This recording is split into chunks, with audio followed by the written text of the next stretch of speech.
Hello there, it's me, earthmanbrick. We're back. And yeah, we're going to finally make use of these farmyard animals. Yes, so let me just pop them out. I think I've got yep, there's the pre-painted ones and the sprue there. Pre-painted by myself, of course. And yeah, what we're going to do is we're going to play around with the chickens and the goose, I think. Yeah, because in a chicken coop, you sometimes get geese as well, because geese eggs are a lot bigger, and yeah, apparently chicken and geese get on pretty darn well. So what I've done was I took some card and then I hole punched using the smallest setting. I think it's like about 2.5 mil or something, and with a sheet of card I went and hole punched all around the edge, usually leaving about a centimeter gap in difference between each hole, so that they could act as runners for me putting in cocktail sticks to make a fence. And then in between the posts and the fence I used this. This is just some cheap twine that I love this as a crafting material, to be honest. And yeah, this is the result. You can see this is what we've used to create a wattle fence. So what I've done is I've gone round, all the way round, come back, and then gone in between the posts on the other way. And this is a traditional wattle fence. And then I've used plenty of these. These are wooden stirrers that you can get for free if you're quick and smart enough, and you know, whilst the coffee barista's not looking, you can usually grab a good handful.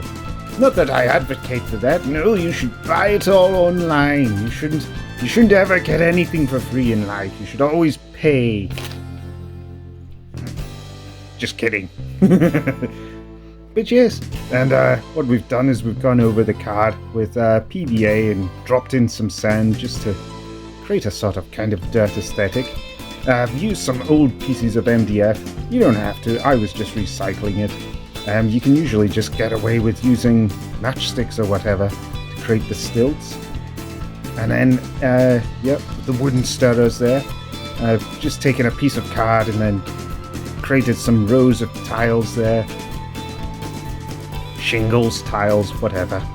And this plank going up, the ramp, as it were, that is just pieces of card, all just chopped to make the runners. And I think that generally works. And you can see there's a cocktail sticks for the posts.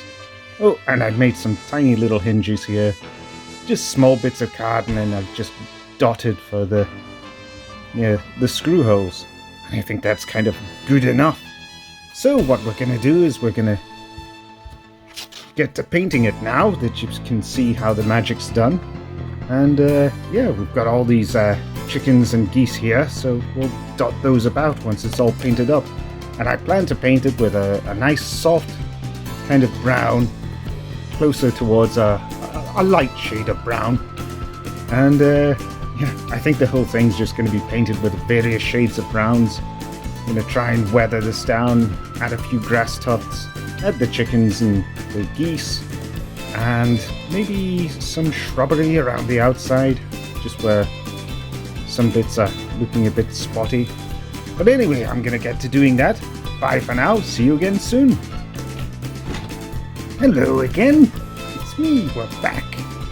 And so we've taken out the geese and the chickens from the sprue, and we've painted up our build. So we've got all those farmyard animals, making use of them. And here is the chicken coop. So I've painted it up, and I've used 2 colors to paint all this. I've used brown and white. And yeah, it was just a case of wet blending with an ink to sort of start from the bottom and stuff, and then just stipple it with white whilst it's still wet. And that creates multiple kinds of shades of brown, which I think work rather effectively. And yeah, we've added a few little grass tufts here and there, which I think they've turned out rather nicely. And we've added some homemade sponge flock just to create some little bits of greenery around it. And I think it adds a much needed little injection of colour to the thing, so it complements it nicely. And as you can see there, we've got our little chickens and geese in there. And yeah, so you'll be able to get your goose eggs and your hen's eggs. And yeah, the idea is that this would be a latch that you would open up at the back, swing it open, and you'd be able to sort of grab the eggs from the back of the thing without having to go in it. I don't know why these things are on stilts and why they're raised, but all the sort of images I found of non-modern chicken coops always had that. But yeah, that's our little scratch build there. I think it's turned out bloody nicely. Quite happy with that result. But yeah, that's all I've got for you today. So, thanks again for watching, and bye.